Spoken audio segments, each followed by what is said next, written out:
Ok, pessoal, então agora a gente parte para a dilatação térmica dos líquidos, tá?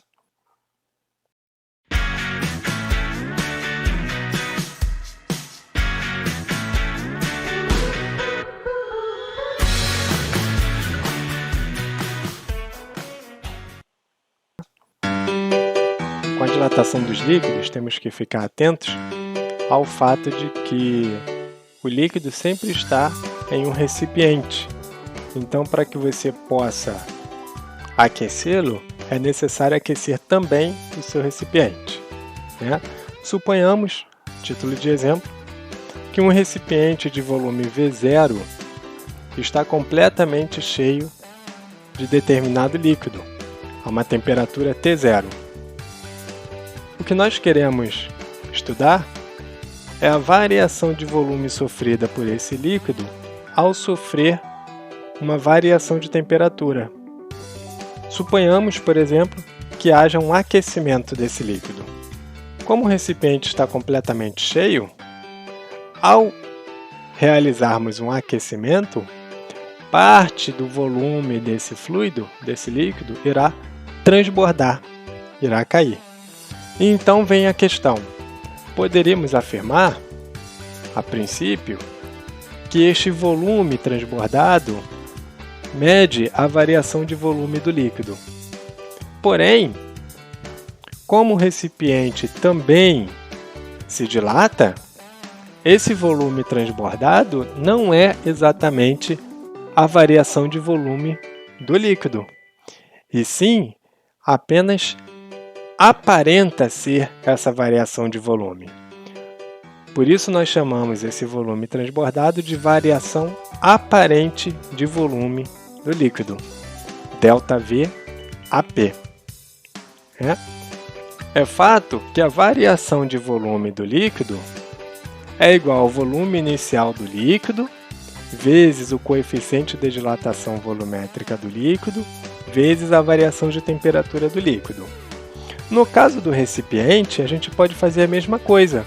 A variação de volume do recipiente é igual ao volume inicial do recipiente vezes o coeficiente de dilatação volumétrica do recipiente vezes a variação de temperatura do recipiente. Para este ΔV aparente, a gente pode supor que ele é medido da mesma forma e escrever que a variação de volume aparente seria o volume inicial aparente, é o volume que o líquido apresenta ter inicialmente, vezes um coeficiente de dilatação aparente do líquido, vezes a variação de temperatura aparente. Tá? É fato que o volume que realmente o líquido dilatou seria a soma do que transbordou mais o que ficou retido no recipiente, devido à própria dilatação do recipiente. Assim, a variação de volume real do líquido é a variação de volume do recipiente mais essa variação de volume aparente. Tá? Substituindo essas expressões do ΔVL, ΔVREC e ΔVAP na equação 2, segue que V0 líquido vezes gama líquido vezes ΔTL é igual a V0 REC vezes gama REC vezes ΔT REC mais V0AP gama P ΔTAP. Só que, ora, a gente pode observar que como esse sistema está inicialmente a temperatura T0, tanto o recipiente quanto o líquido estão à mesma temperatura, T0. E esse T0 é justamente a temperatura inicial que o líquido aparenta ter. Da mesma forma, quando o fluido chega à temperatura T, o recipiente também está na temperatura T. O líquido está na temperatura T e essa parte que derramou, que foi derramada, também está à mesma temperatura T.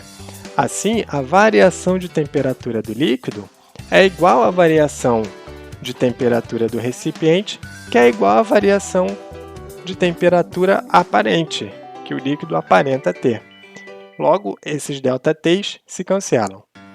Como inicialmente o recipiente está completamente cheio e o volume inicial do recipiente é V0, e o volume inicial do líquido também é V0, e o volume inicial que o líquido aparenta ter também é V0, de maneira que o V0 real do líquido é igual ao V0 do recipiente, que é igual ao V0 que o líquido aparenta ter. Assim, todos os V0s são iguais, e a gente pode cancelar todos os V0s. Assim, o que sobra é simplesmente que o gama do líquido é igual ao gama do recipiente mais o gama aparente. E isso nos dá uma forma de calcular quem é esse gama AP. Tá? Esses coeficientes são o coeficiente de dilatação volumétrica real do líquido, gama L, o gama Ré, que é o coeficiente de dilatação volumétrica real do recipiente, e o gama P é o coeficiente de dilatação aparente. Então agora a gente vai partir para um exercíciozinho que exemplifica essa dilatação térmica dos líquidos. Temos aqui esse exercício que diz o seguinte: um recipiente de vidro completamente cheio de um líquido a temperatura de 20 graus Celsius, já vamos anotar aqui, temperatura inicial 20 graus Celsius, possui 1000 centímetros cúbicos, esse é o volume inicial, 1000 centímetros cúbicos. Ao ser aquecido a 70 graus Celsius, temperatura final 70 graus Celsius. Observa-se que transborda 20 centímetros cúbicos de líquido. Volume transbordado, lembra? O que transbordou é o ΔV AP, né? 20 centímetros cúbicos. Nessas condições, determine. Vamos lá. Item A. O que os 20 centímetros cúbicos transbordados representam? Isso daí a gente já respondeu, né? Representa o volume, ou melhor, a variação de volume aparente do líquido. Item B. Qual é o coeficiente de dilatação aparente do líquido em questão? Ora, ΔV aparente é igual a V0 aparente vezes gama aparente vezes ΔT aparente.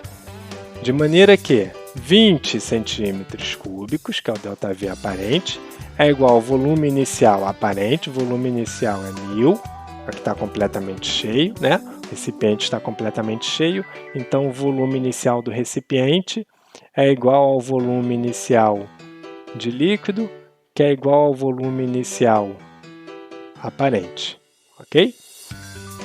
Vezes o gama aparente, vezes a variação de temperatura. Olha só a variação de temperatura. A temperatura final é 70 e a inicial é 20. Então esse ΔT aqui é de 50. De maneira que eu tenho que 20 é igual a 1000 vezes gama AP vezes 50, né? Posso simplificar alguma coisa aqui, vou cortar esse zero com esse zero. Então eu tenho que o gama AP é igual a 2 dividido por 5.000. 5 vezes 1000. Então o nosso gama AP, você pode fazer essa continha aí, vai encontrar 4 vezes 10 a menos 4 graus Celsius a menos 1. Item C. Qual é o coeficiente da dilatação volumétrica do recipiente? Ora, o gama do recipiente nada mais é que 3 vezes o alfa do recipiente. O nosso recipiente é de vidro. Foi dado aqui, alfa do vidro do recipiente, o recipiente de vidro, foi dado alfa do vidro. Então isso daí é 3 vezes o 8 vezes 10 a menos 6. Logo, o gama do recipiente,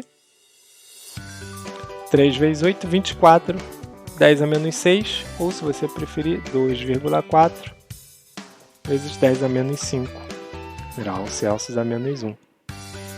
Ok? Item D, deixa eu abaixar aqui um pouquinho. Item D, qual é o coeficiente de dilatação real do líquido? Então vamos lá. Item D, coeficiente de dilatação real do líquido é o coeficiente de dilatação aparente mais o gama do recipiente, gente.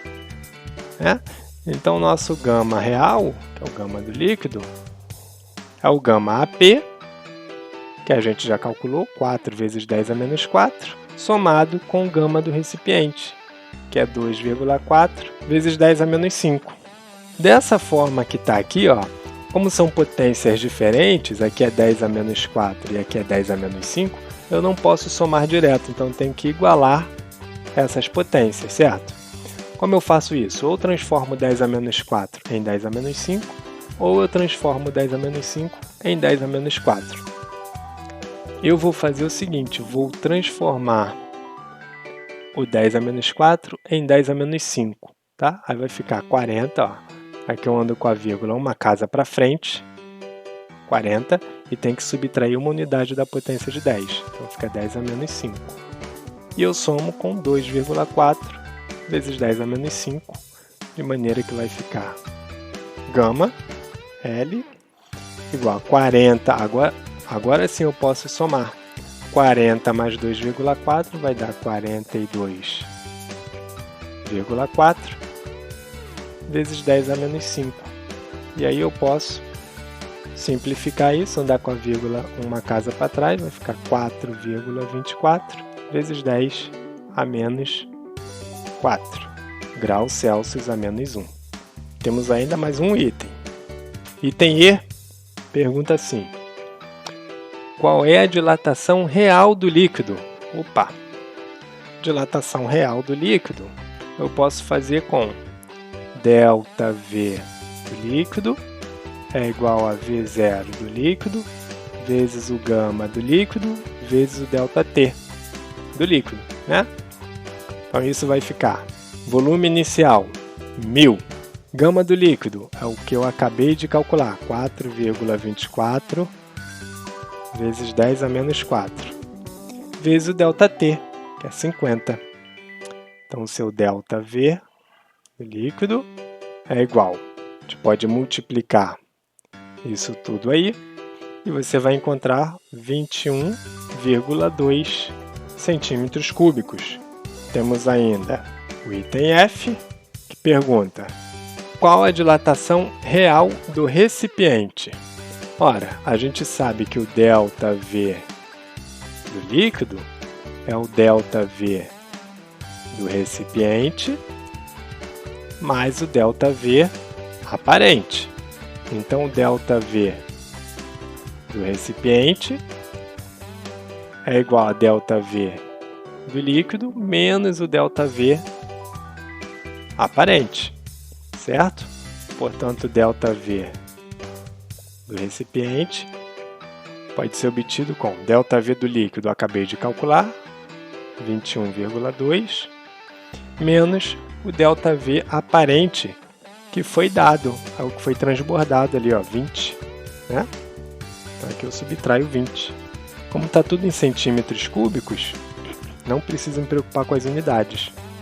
Assim, ΔV recipiente, 21,2 menos 20 vai dar 1,2 centímetros cúbicos. Então tá aí um exercíciozinho ilustrativo, né, de aplicação à dilatação dos líquidos. Beleza, pessoal? Então, até a próxima!